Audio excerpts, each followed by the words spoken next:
Click করুন অ্যাপের bell আইকনে আর সাবস্ক্রাইব করুন এবিপি আনন্দ। সব সময় থাকুন খবরে।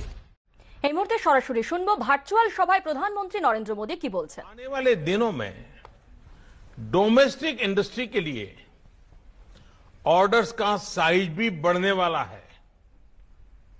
यह सुनिश्चित करने के लिए रक्षा मंत्रालय के कैपिटल बजट का एक हिस्सा अब भारत में बने उपकरणों के लिए अलग से रख दिया गया है। हाल में आपने देखा होगा कि 101 डिफेंस आइटम्स को पूरी तरह से घरेलू खरीद के लिए सुरक्षित कर दिया गया है। आने वाले दिनों में इस लिस्ट को और व्यापक बनाया जाएगा। इसमें और आइटम्स जुड़ते रहेंगे। इस लिस्ट का उद्देश्य आयात को रोकना मात्र नहीं है, बल्कि भारत में उद्योगों को प्रोत्साहित करने के लिए यह कदम उठाया गया है।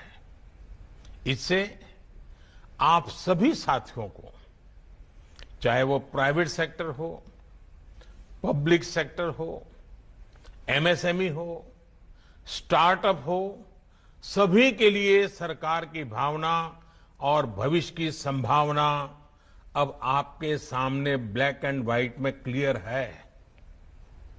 इसके साथ हम प्रोक्योरमेंट प्रक्रिया को स्पीड अप करने के लिए, टेस्टिंग की व्यवस्था को स्ट्रीमलाइन करने के लिए और क्वालिटेटिव रिक्वायरमेंट्स को रेशनलाइज करने के लिए भी लगातार काम कर रहे हैं। और मुझे खुशी है कि इन सभी प्रयासों को सेना के तीनों अंगों का बहुत ही कोऑर्डिनेटेड रूप में बहुत ही सहयोग है, एक प्रकार से प्रोएक्टिव भूमिका है। साथियों, आधुनिक उपकरणों में आत्मनिर्भरता के लिए टेक्नोलॉजी अपग्रेडेशन जरूरी है। जो उपकरण आज बन रहे हैं उनका नेक्स्ट जनरेशन तैयार करने पर काम करना भी आवश्यक है। और इसके लिए डीआरडीओ के अलावा प्राइवेट सेक्टर में और एकेडमिक इंस्टीट्यूशंस में भी रिसर्च और इनोवेशन को प्रोत्साहित किया जा रहा है। टेक्नोलॉजी ट्रांसफर की सुविधा से हटकर फॉरेन पार्टनर्स के साथ जॉइंट वेंचर्स के माध्यम से को प्रोडक्शन के मॉडल पर बल दिया जा रहा है। भारत के मार्केट साइज को देखते हुए हमारे फॉरेन पार्टनर्स के लिए अब भारत में ही प्रोडक्शन करना सबसे उत्तम विकल्प है। साथियों, हमारी सरकार ने शुरू से ही रिफॉर्म, परफॉर्म एंड ट्रांसफॉर्म इस मंत्र को लेकर के हमने काम किया है।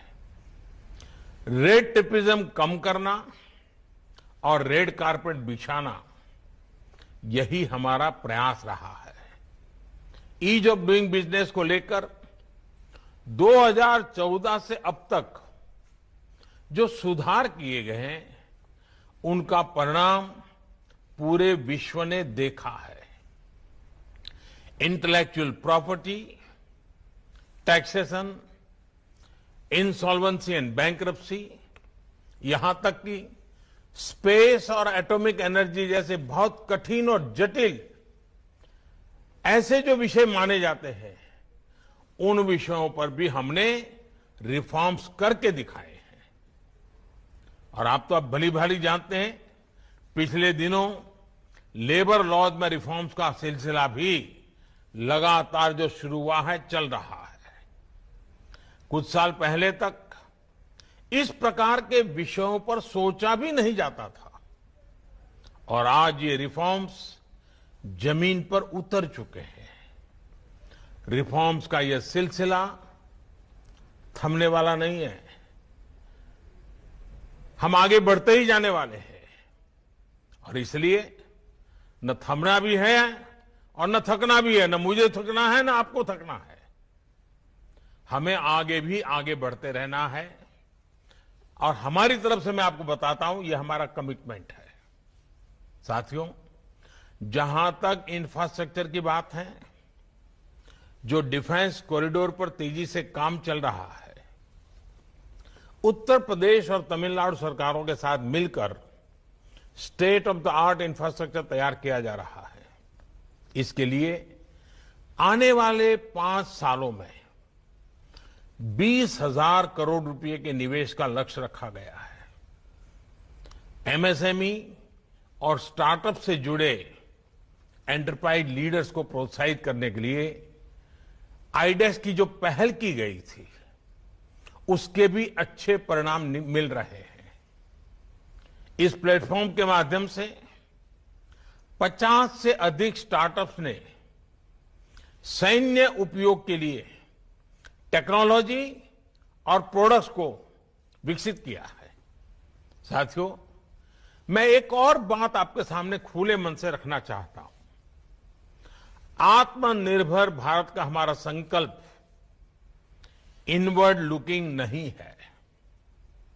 ग्लोबल इकोनॉमी को ज्यादा रेजिलिएंट, ज्यादा स्टेबल बनाने के लिए, विश्व में शांति के लिए एक सक्षम भारत का निर्माण ही इसका लक्ष्य है। यही भावना डिफेंस मैन्युफैक्चरिंग में आत्मनिर्भरता के लिए भी है। भारत में अपने कई मित्र देशों के लिए रक्षा उपकरण का एक भरोसेमंद सप्लायर बनने की क्षमता है। इससे भारत की स्ट्रेटेजिक पार्टनरशिप को और बल मिलेगा और हिंद महासागर क्षेत्र में भारत की नेट सिक्योरिटी प्रोवाइडर की भूमिका और सुदृढ़ होगी। साथियों, सरकार के प्रयास और प्रतिबद्धता आप सभी के सामने है। अब आत्मनिर्भर भारत के संकल्प को हमें मिलकर के इसे सिद्ध करना है। चाहे प्राइवेट सेक्टर हो या पब्लिक सेक्टर हो या फिर हमारे फॉरेन पार्टनर्स, आत्मनिर्भर भारत सभी के लिए विन विन संकल्प है।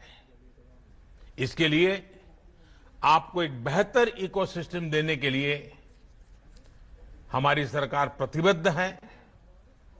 यहां आपकी तरफ से जो भी सुझाव आए हैं वे बहुत ही उपयोगी सिद्ध होने वाले हैं और मुझे बताया गया है कि defence production and export promotion policy का ड्राफ्ट सभी स्टेक होल्डर्स के साथ साझा किया गया है। आपके फीडबैक से इस पॉलिसी को जल्द से जल्द लागू करने में मदद मिलेगी।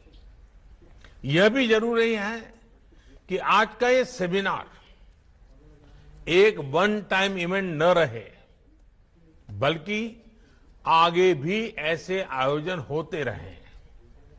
इंडस्ट्री और सरकार के बीच लगातार विचार विमर्श और फीडबैक की स्वाभाविक कल्चर बननी चाहिए।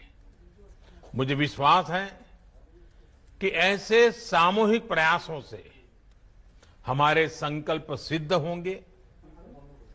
मैं फिर एक बार आप सबने समय निकाला, आत्मनिर्भर भारत बनाने के लिए आप जुटे।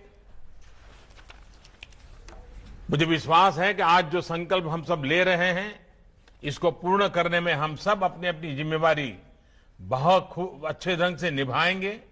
मैं फिर एक बार आप सभी को बहुत बहुत शुभकामनाएं देता हूं। बहुत बहुत धन्यवाद।